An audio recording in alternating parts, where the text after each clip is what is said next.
하나님의 이름, 하나님의 이름.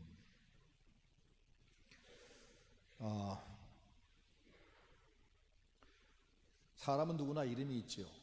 그 이름을 내가 누구 이름을 안다는 것은 그 사람을 안다는 것이 되지요. 내가 그 사람 이름을 부른다는 것은 그 사람과 내가 상대한다는 말이 됩니다. 그러니까 우리가 하나님과 상대하려고 하면 하나님의 이름을 제대로 알아야 됩니다. 그러죠? 하나님의 이름을. 그런데 사람이 하나님의 이름을 알게 된 것은 인간의 탐구의 결과가 아니고 하나님이 계시해 주신 결과입니다. 그렇죠? 인간의 힘으로 하나님을 알 길이 없죠. 하나님이 내가 누구다라고 스스로 알려주시는 것을 계시라고 하는데, 지난 1, 2, 3, 4강을 통해서 계시를 충분히 배웠죠. 그 계시, 하나님이 우리에게 자기를 알려주심으로써 하나님을 알게 되었다는 겁니다. 이 교리를 배우는 게 사실은 쉬운 게 아닐 수 있습니다. 교리가 굉장히 어렵다고들 합니다. 근데 제가 가만히 생각해 보니까 신학자와 목회자는 차이점이 있는 것 같더라고요. 신학자는 어려운 얘기를 어렵게 하는 게 신학자입니다. 그러면 학생이 알아서 알아먹어야 됩니다. 제가 못 알아먹으면 제가 손해고 학점이 안 나오는 거니까 그건 학자에겐 책임이 없어요. 자, 있는 대로 얘기하면 되는 거니까. 목회자는 어려운 것을 쉽게 이해를 시켜줘야만 합니다. 그건 목사의 책임입니다. 그러니까 목회자가 가르치는 것은 쉬운 겁니다. 어려운 것을 쉽게 풀어줄 수 있는 능력이 목회자의 능력이다라는 생각을 하면서 제가 신모든 교회에서 교인들에게 교리를 든든하게 해야 되겠다 싶어서 제가 쉽게 만들어 보려고 노력한 것이 이것입니다. 사람이 이름을 다 가지고 있는데 사람이 이름 지을 때 여러 가지 생각을 하죠. 어떤 경우는 어떤 아이 이름을 한석봉이라 지었다고 합시다. 그러면 어떻게 되죠? 한석봉의 특징이 뭐예요? 글씨, 명필이지요. 그럼 우리 손자가 글씨를 잘 쓰는 사람 되라. 그래서 한석봉이라. 그건 염원 담은 거지 본질을 담은 건 아니에요. 그렇죠? 한석봉이라 불리는 아이가 글씨를 못 쓸 수 있는 거지요. 그렇죠? 그러니까 소원이지 그 이름 자체가 그 사람의 인격을 대변하지는 않습니다.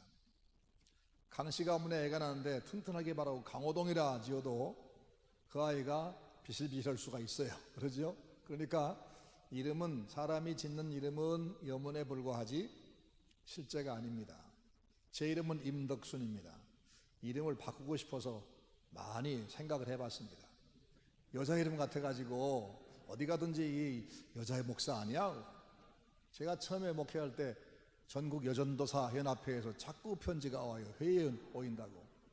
그러니 내가 아니라고 할 수도 없고 그래서 이거 어떻게나 이름 바꾸고 싶다. 무슨 혁자가 들어가는 이름을 치면 남자다울 것 같은데 순 그러니까 이상해. 근데 가만히 생각해 봤어요. 맛기림, 큰덕, 순박할 순. 오호, 우리 아버지가 참 좋은 뜻으로 주신 거구나. 책임질 줄 아는, 그리고 덕이 있는 순둥이. 책임 잘 지는 덕이 있는 순둥이. 그게 임덕순이 아니냐? 야, 그거 참 좋다. 그래, 창피스러워하지 말자. 그러고 나서 이름을 안 바꿨습니다. 아마 여러분도 한가람교회 임덕순 목사라는 분이 설교하러 온다 그러니까 여자 목사인가? 그런 분도 있을 것 같아요. 그러니까 우리가 쓰는 이름은 그 이름 자체가 그 사람의 본질을 말하는 건 아니에요. 그냥 구분하기 위해서 혹은 염원을 담아서 이름을 지어요.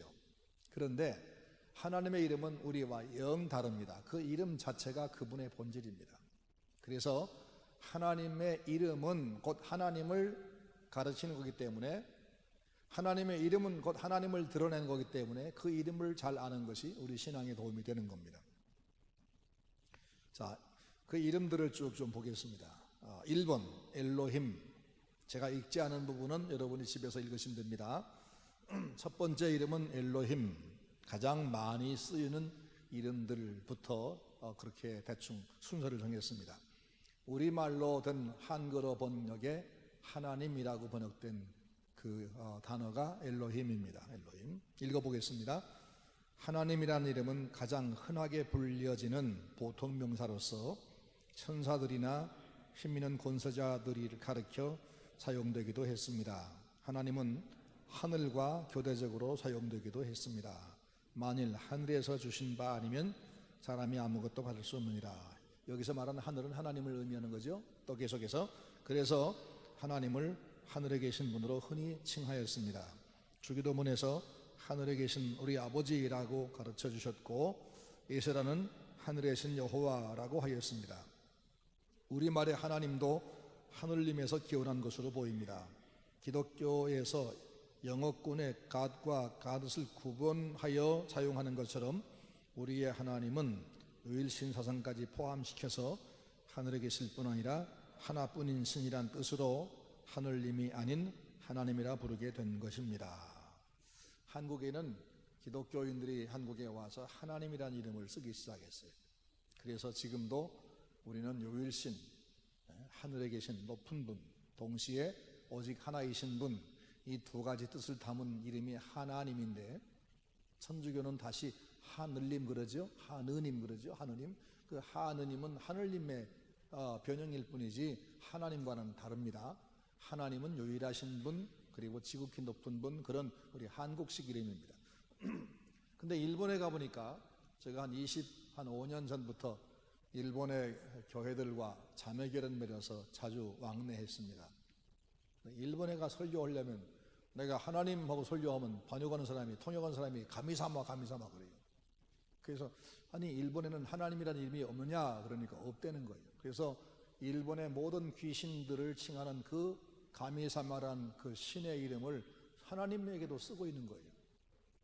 이러면 안 되겠다. 아니 어떻게 그렇게 구분이 없느냐. 그럼 그들이 생각할 때 기독교의 전능하신 하나님을 일본 사람들이 흔히 생각하는 그런 잡다한 신과 구분할 수 없지 않겠느냐. 그러니까 기독교에서 좀 이름을 좀 지어라. 하나님의 이름을, 독특한 이름을, 일반인들이 딱 그 이름을 들을 때 세상의 다른 신과 구분되는 독특하신 전능하신 하나님을 상상할 수 있는 그런 이름을 짓는 게 일본 선교에 좋지 않겠느냐. 그게 없으니까 이렇게 복음 전파가 안 되는 것 같다라고 했더니 결과가 나왔어요. 그래서 지난해 일본을 갔더니 일본 교계에 영향을 꽤 미치는 이제 저와 자매결연 맺은 목사님이 계신데 그분이 성경을 위원회를 만들어 가지고 번역을 했는데 그 번역 이름을 창조주역이라고 부르더라고. 창조주역. 거기서 하나님을 창조주라고 바꿨어요. 가미사마라고 하던 이름을 창조주. 고유하진 않지만 나름대로는 자기들 나름대로 바꿔보려고 애를 썼더라고. 그래서 창조주역이라는 새로운 번역 성경을 만들어 가지고 저한테 선물을 하나 주는 걸 제가 받아두었습니다. 역시 우리가 짓는 이름들은 그건 계시에 의한 것이 아니고 우리가 짓는 겁니다. 하나님도 그렇고 또 창조주도 그렇고 그렇습니다만은 성경이 말씀하는 하나님의 이름은 그분이 계시한 거기 때문에 그건 정확한 하나님 자신을 드러내는 것입니다. 엘로힘, 하나님은 엘로힘이란 단어의 번역인데 천지를 창조하시고 주관하시는 장엄하신 하나님, 지극히 높아 비교할 대상이 없는 분을 가리키는 말입니다. 그러니까 엘로힘 하면 하늘과 땅의 유일하신 분이란 그런 뜻으로 기억하면 좋을 겁니다. 하늘과 땅의 유일하신 분, 그게 엘로힘이고 그 엘로힘을 우리말로 뭐라 하겠다고요?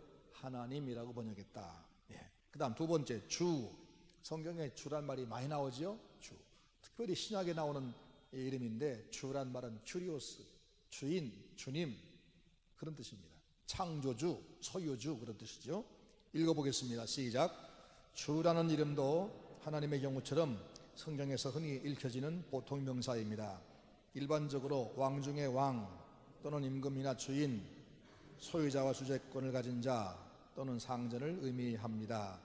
다윗이 지은 노래에 그가 찬송하는 주가 어떤 분인가를 잘 나타나고 있습니다. 같이 읽습니다. 여호와는 광대하심과 권능과 영광과 이김과 위엄이 다 주께 속하였사오니 천지에 있는 것이 다 주의 것이로소이다. 여호와여 주권도 주께 속하였사오니 주는 높으사 만유의 머리이심이니이다.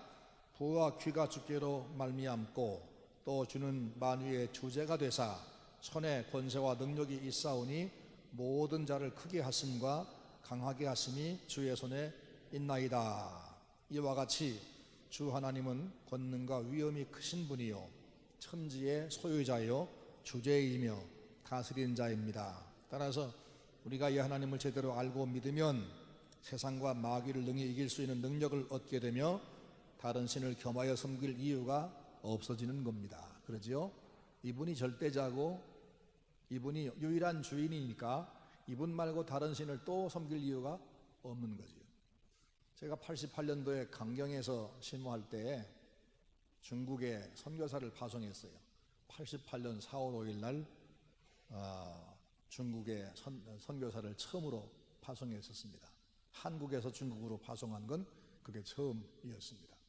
그 당시는 국교가 정상화되기 전에 이 공산 주계장막이라 불리던 때이기 때문에 한국 사람은 중국에 갈 수가 없었습니다.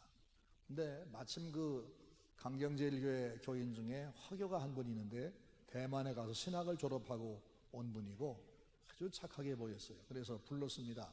당신 소원이 뭐냐? 그러니까 우리 아버지 나라인 중국에 가서 선교하는 것이 꿈입니다. 얼마나 신실히 보이든지 그분과 얘기를 쭉 해보고 나서 각오가 분명하다는 걸 알고는 총회 선교부에 가서 도움을 청했습니다. 자, 이분을 중국에 보내면 우리가 앞으로 중국과 북한의 선교의 길이 열릴 것 같습니다. 그랬더니 총신에 가서 1년 동안 연수를 시켜주면 목사로는 안 되고 평신도로 파송을 해주겠다. 그래서 추천장을 받아가지고 총신에 입학을 시켰습니다. 그리고는 한 해 동안을 공부를 시키고 나서 이제 강경제일교회가 4월 5일 날 파송식을 했습니다. 1884년 4월 5일 날이 아펜셀러 언더우드가 한국에 들어온 날입니다. 4월 5일 날이. 그리고 강경은 김대건 신부라는 사람이 중국 가서 사제서품 받아가지고 한국에 들어온 항구입니다. 그래서 강경이 그럼 강경 거기서 옛날에 중국으로부터 좀 변종된 복음을 받아들인 그 자리인 거기서 다시 복음을 진짜 복음을 역수출하자. 그런데 한국에 복음이 들어왔던 4월 5일 날 우리가 다시 중국으로 보낸다. 이런 의미를 부여해가면서 우리 교인들을 이제 이렇게 함께 동원해가지고 그분을 보냈습니다. 그때는 근데 이 중국에 가서 선교를 하는데 상주가 불가능해요. 6개월 동안만 모국 방문이라는 이름으로 갔다가 올 수 있어요. 6개월 동안 갔다가 돌아와 한 달쯤 쉬었다가 또 가고 그렇게 이제 하는 것인데 6개월 만에 돌아오는데 놀라운 결과가 있었습니다. 우선 김포공항에 내가 마중을 나가니까 얘기하는 사람이 이가 다 나가 있어요. 얘기를 하는데 이가 다 흔들려요. 그래서 얼른 급해가지고 논산에 있는 치과를 갔더니 의사 선생님이 이 이를 6개를 뽑아요. 다 망가졌다고. 왜 그러냐 그러니까 6개월 동안 영양이 너무 결핍돼가지고 치아를 타성했다고 뽑아버렸어요. 그래서 틀니를 젊은 사람에게 틀니를 만들어 줄 수밖에 없었습니다. 또 하나 놀라운 것은 중국 사람이 예수에 대해서 전혀 아무도 모릅니다. 공산주의에서 모든 종교를 다 말살해서 50년 이상 지난 뒤이기 때문에 예수님 대해서 하는 데서 아는 사람이 아무도 없습니다. 그래서 예수님에 대해 설교를 하면 모두가 다 모여와가지고 그렇게 좋은 분 계시냐? 나 그분 믿겠다고. 모두가 다 100% 손을 든답니다. 그래서 조심스러워가지고 선교사가 다시 말합니다. 그러면 이 예수를 믿으려면 지금까지 섬기던 당신들의 신을 버려야 됩니다. 그런 신을 믿지 말고 이제 하나님만 믿어야 됩니다. 그러니까 아니요. 내가 믿던 신 위에다가 더 좋은 신 하나님까지 믿겠습니다. 라고 하더랍니다. 이게 무슨 얘기죠? 세상의 신들은 하나 갖고는 부족하죠. 그래서 귀신들이 굳을 때 신 하나만 부르나요? 뭐 최영장군신, 무언신 다 부르다니. 그러죠? 왜? 세상의 신들은 시시한 줄 알기 때문에 그거 갖고 안 되니까 그런 겁니다. 근데 우리 하나님 누구냐? 천지의 주제란 말입니다. 만유의 주인, 유일한 주인이란 말입니다. 이 하나님의 이름이 주라고는 큐리오스라는 이 이름을 우리가 제대로 알면 이 하나님 외에 다른 신을 둘 이유가 없어지는 거죠. 이분만이 만드신 분이고 소유하신 분이고 다스린 분이란 말이에요. 그 이름이 바로 주란 이름이에요. 주. 그 다음에 세 번째 야훼, 여호와. 여호와 그 다음 이름이 중요한 이름들입니다. 자, 여호와 보겠습니다. 같이 읽습니다. 여호와란 이름은 하나님의 고유한 기념 칭호이며 유대인들이 아직까지도 감히 부르지 못하는 까닭에 아무도 이 이름을 정확한 발음을 알지 못합니다.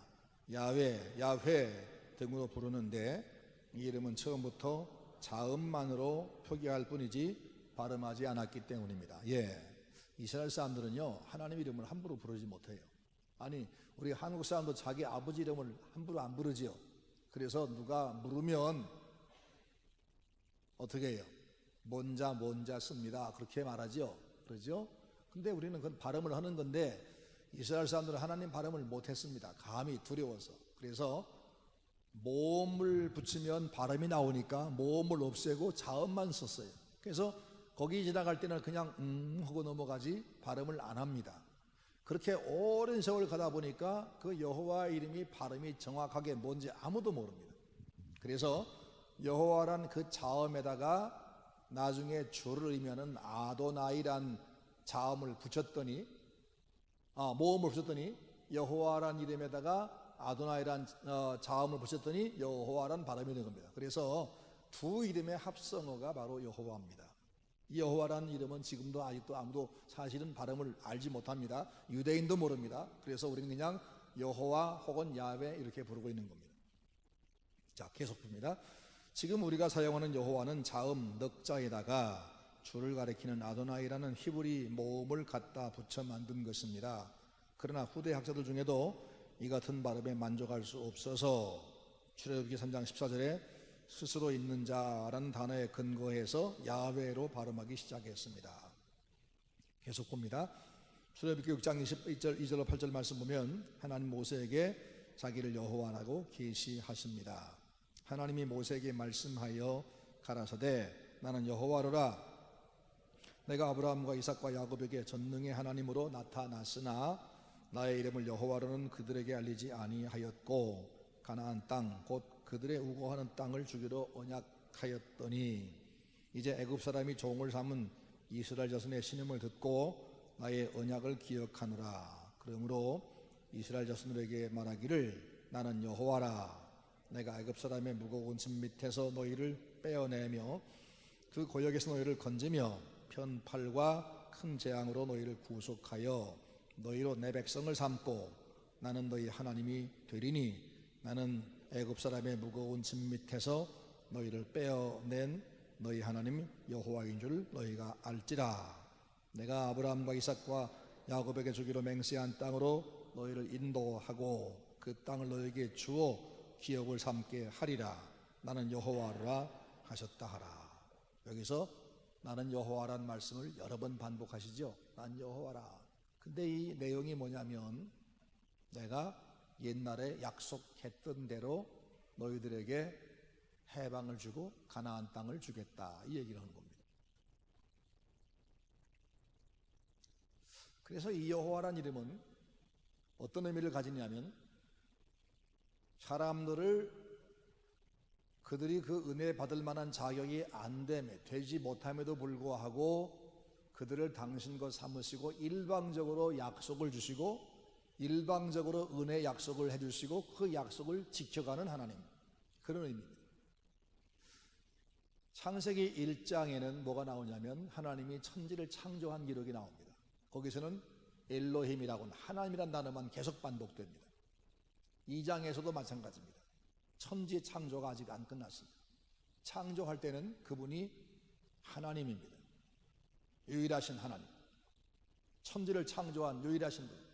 근데 3장에서 여호와란 이름이 등장합니다. 그 3장은 어디 무슨 사건 나오지요? 아담 하와가 범죄합니다. 범죄하고 도망쳐 나무 밑에서 숨습니다. 숨은 아담 하와를 찾아가셔서 그를 부르십니다. 그리고 그들에게 약속합니다. 내가 여자의 후손을 보내리라. 그래서 여자의 후손이 너를 범죄하게 한 그 뱀의 머리를 깨뜨릴 것이다. 그리고 그들에게 가죽옷을 지어 입혀서 해로움을 방어해 주십니다. 이렇게 구원받지 못하고 멸망해야 될 아담 하와를 찾아가셔서 구원을 약속하시고 나서 그 약속을 일방적으로 혼자서 다 지켜가시는 하나님, 인간에게 구원을 약속하고 구원을 지켜가시는 하나님, 그분을 여호와라고 합니다. 인간에게 언약을 주신 하나님, 이게 바로 여호와라는 뜻입니다. 그러니까 인간이 구원이 필요 없는 상태에서는 이 여호와라는 이름이 등장하지 않았습니다. 그러나 인간에게 구원이 필요한 멸망의 자리에 빠진 이후에 그들에게 내가 구원해 주겠다는 약속을 할 때 드디어 나는 여호와다. 그러니까 내가 한 말은 틀림이 없어. 내가 틀림없이 너희를 구원해 주마. 이렇게 구원의 약속을 주실 때 쓴 이름이 여호와라는 이름이에요. 그러니까 이 여호와라는 이름이 만약에 그분에게 없었다면 우리는 구원받지 못했을 겁니다. 그러죠? 하나님은 장엄하신 분, 너무나 세신 분, 천지유일하신 분, 그분이 힘이 센들 우리에게 무슨 상관이 있습니까?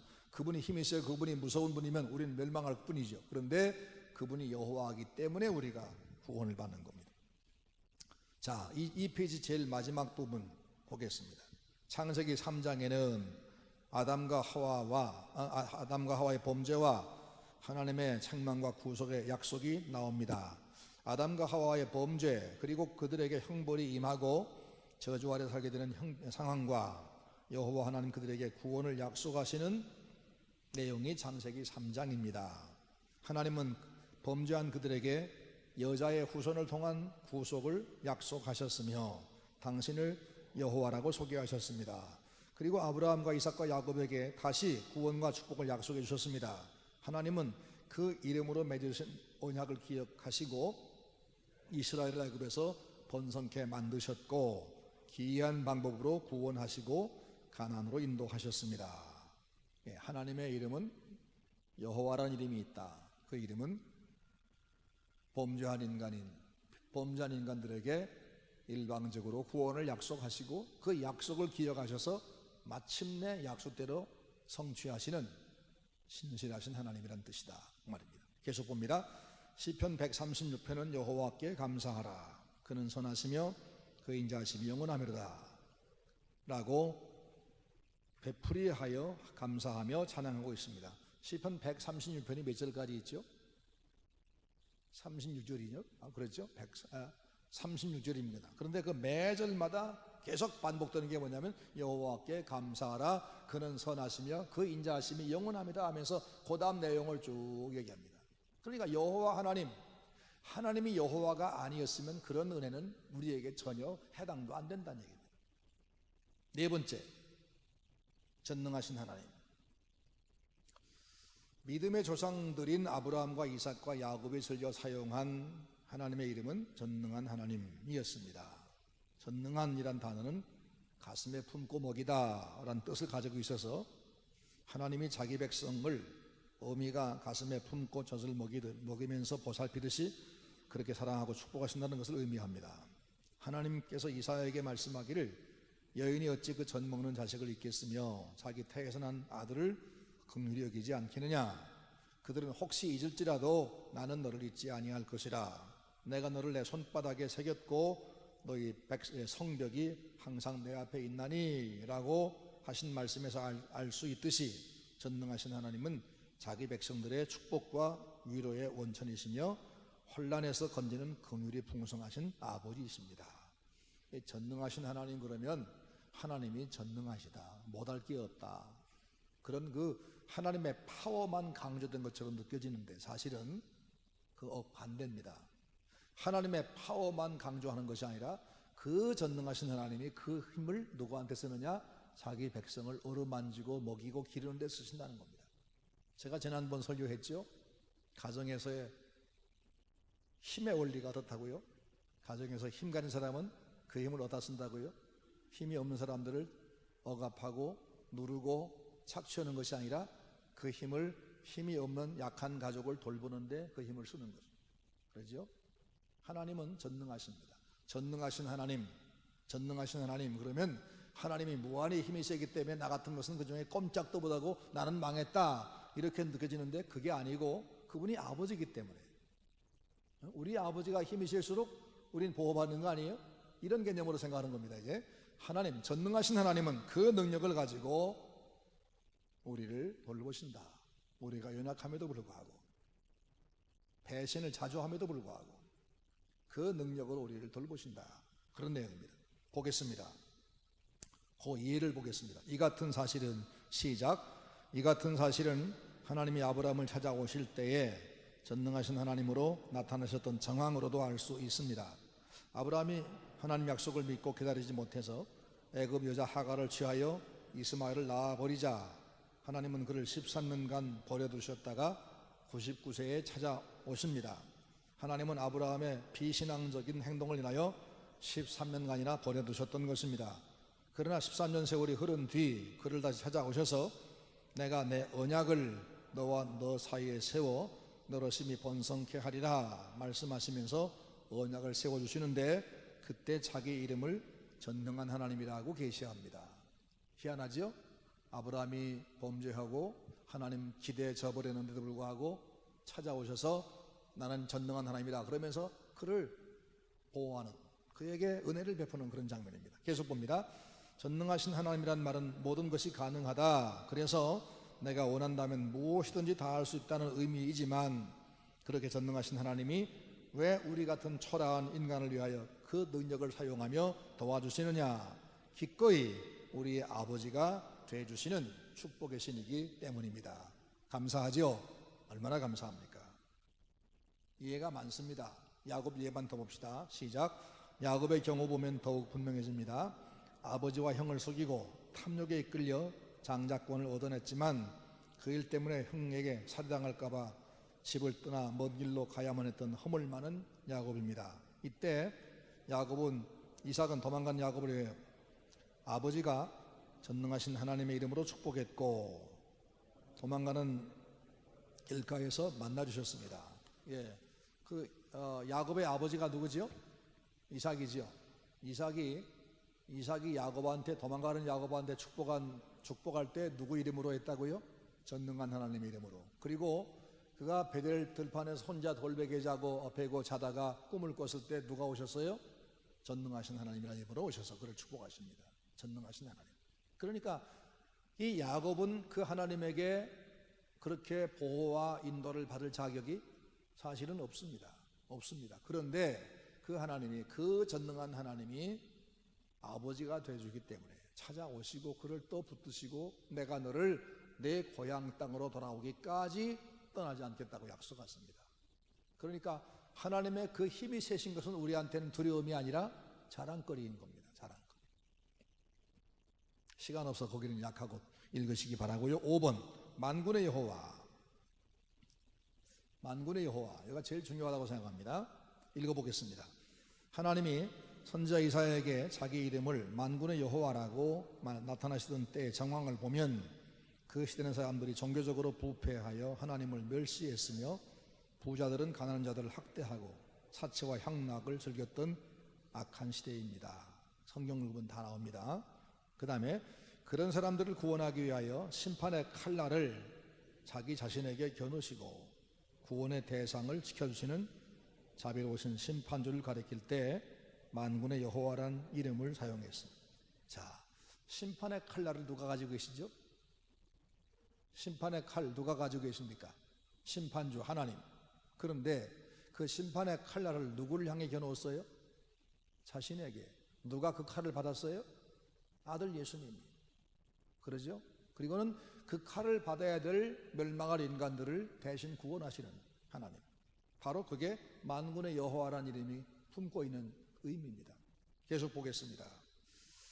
그런 사람들을 위하여 심판의 칼날을 자기 자신에게 겨누시고 구원 대상을 지켜주신 자비로우신 심판주를 가리킬 때 만군의 여호와란 이름을 사용했습니다. 이사야 1장 2절 하늘이여 들으라 땅이여 귀를 기울이라 여호와께서 말씀하시기를 내가 자식을 양육히 끈을 그들이 나를 거역했도다.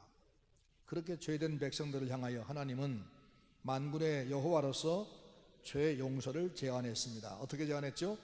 여호와께 말씀하시되 오라 우리가 서로 변론하자. 너희 죄가 주고 같을지라도 눈과 같이 헤어질 것이요 진홍같이 붉을지라도 양털같이 되리라. 누구한테 말씀해요? 지금 형편없게 되어버린 이스라엘 향해서 하나님이 말씀합니다. 계속 봅니다. 남은 백성들에게 메시아를 약속하셨습니다. 이사야 10장 14절 그러므로 주께서 친히 징조로 너희에게 주실 것이라. 보라 처녀가 잉태에 아들을 낳을 것이요 임마누엘 하리라. 또 이사야 9장 6절 이는 한 아이가 우리에게 낳고 한 아들을 우리에게 주신 바 되었는데 그 어깨에는 정사를 메었고 그 이름은 기묘자라 모사라 전능하신 하나님이라 영존하신 아버지라 평강의 왕이라 할 것임이라. 그 정사와 평강의 더함이 무궁하며 또 다윗의 위에 앉아서 그 나라를 굳게 세우고 자금이요 영원토록 공평과 정의로 그것을 보존하실 것이라. 누가? 만군의 여호와의 열심히 일을 이루라. 만군의 여호와께서 그 도무지 회복 불가능한 망가진 인간들을 위해서 아들을 준비하고 그 아들이 그 기묘하신 분이 그 전능하신 분이 그 영존하신 아버지신 그분이 심판의 칼을 우리 대신 받으러 오시는데 그 일을 하나님이 열심을 내서 성취하겠다.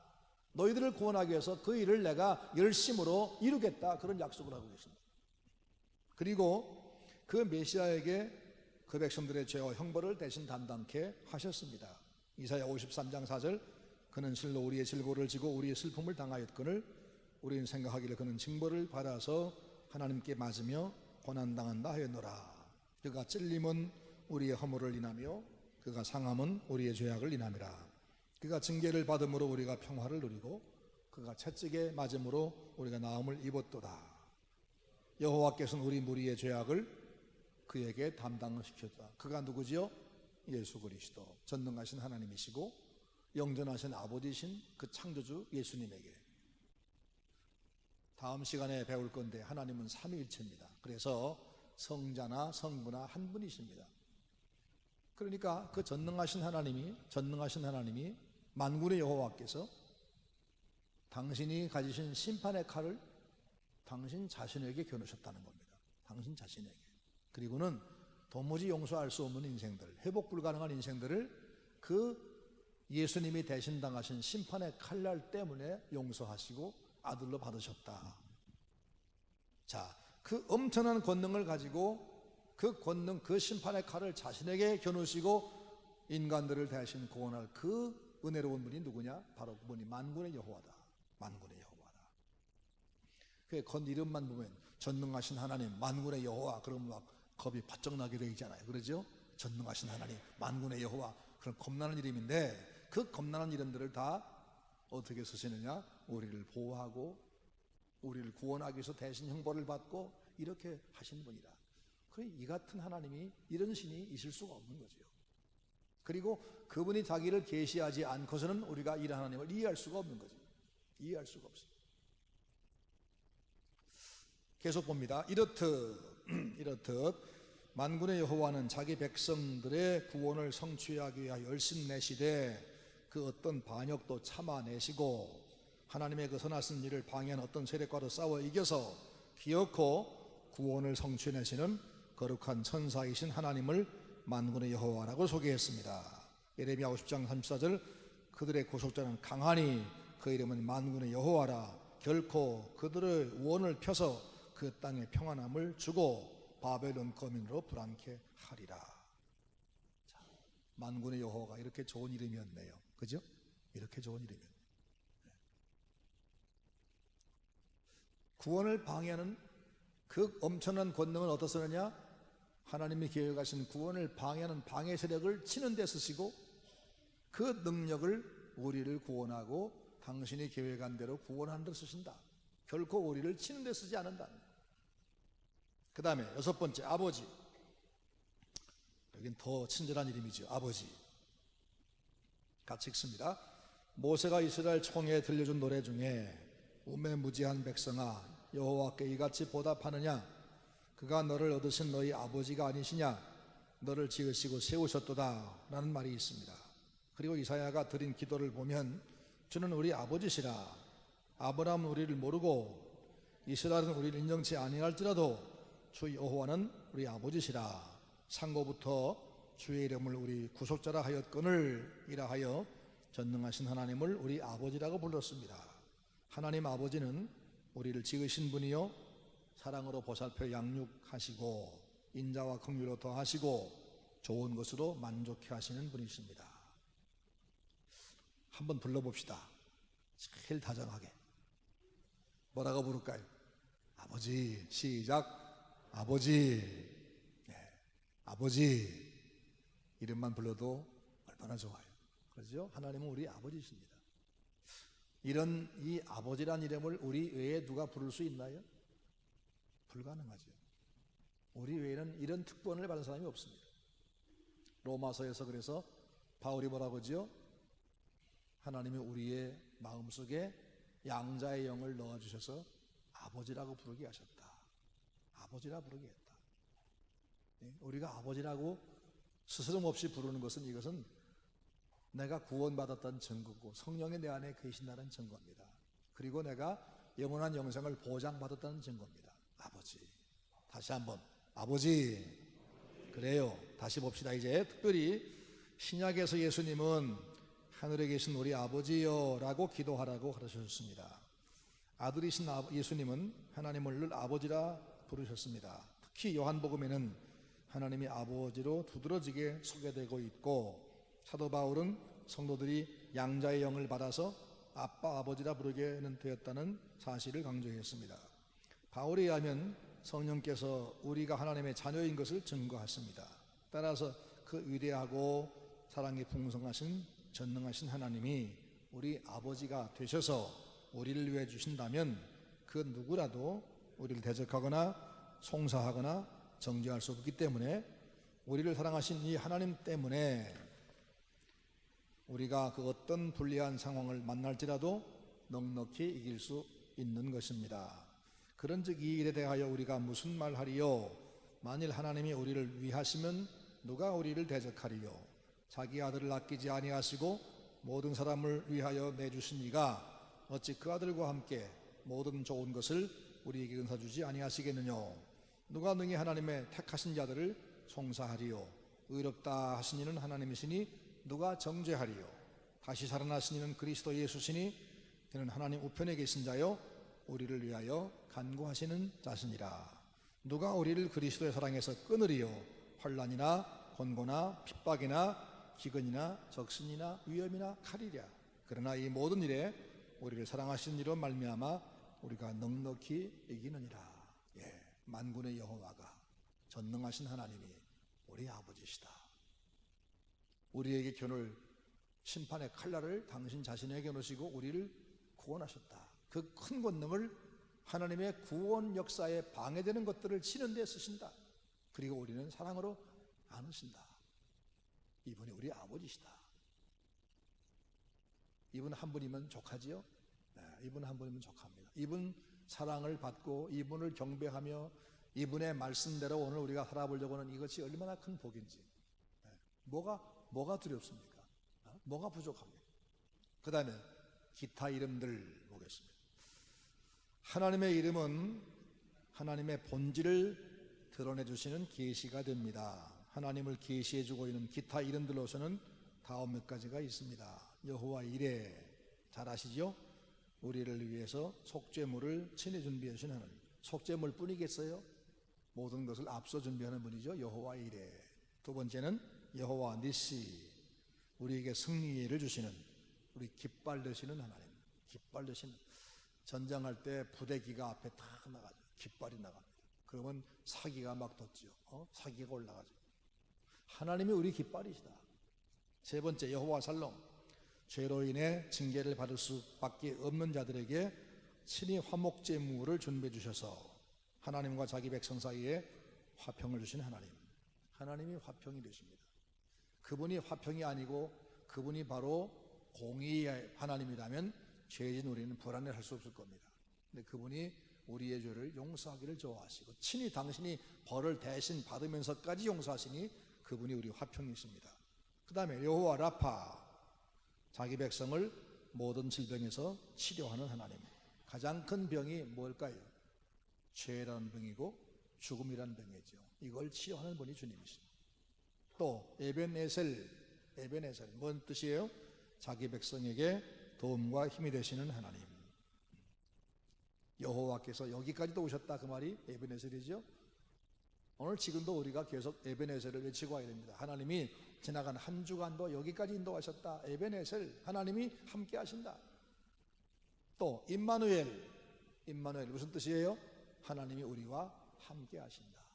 이런 이 다양한 하나님의 이름이 있는데 이 중에 하나도 우리가 지은 게 없습니다. 하나님이 스스로 내 이름이 이렇다, 날 이렇게도 부른다, 나를 이렇게도 부른다 하고 당신을 소개하셔서 알게 됐습니다. 마지막 읽어봅시다. 하나님의 이름은 인간이 지어드린 이름이 아닙니다. 만약 하나님이 인간이 상상해 지어낸 신이라면 하나님의 이름도 인간이 지었을 것이지만 우린 하나님이 계신 것조차 모르는 사람이었는데 하나님이 당신의 존재와 이름과 특성을 자세히 계시해 주셔서 알게 되고 믿고 따르고 있는 것입니다. 하나님의 이름은 당신을 알게 해주는 계시입니다. 하나님의 이름을 제대로 알 수 없다면 하나님이 어떤 분이신지 또 어떻게 가까이 갈 수 있는지 전혀 알 수 없을 것인데 하나님이 알려주셔서 우리가 하나님을 더 알고 친근하게 믿게 된 것입니다. 우리는 이 이름을 소중히 여기고 조심스럽게 그러나 감사함과 확신의 마음으로 불러야 합니다. 제3계명은 여호와의 이름을 망령되이 일컫지 말라는 것입니다. 근데 서양 사람들은 God damn, Jesus, oh my God 등 하나님의 이름을 욕으로 사용하고 있습니다. 우리의 구원을 해주신 하나님의 이름을 욕되게 사용하면 망하게 됩니다. 하나님의 이름을 경외하며 감사한 마음으로 조심스럽고 확신 있게 사용합시다.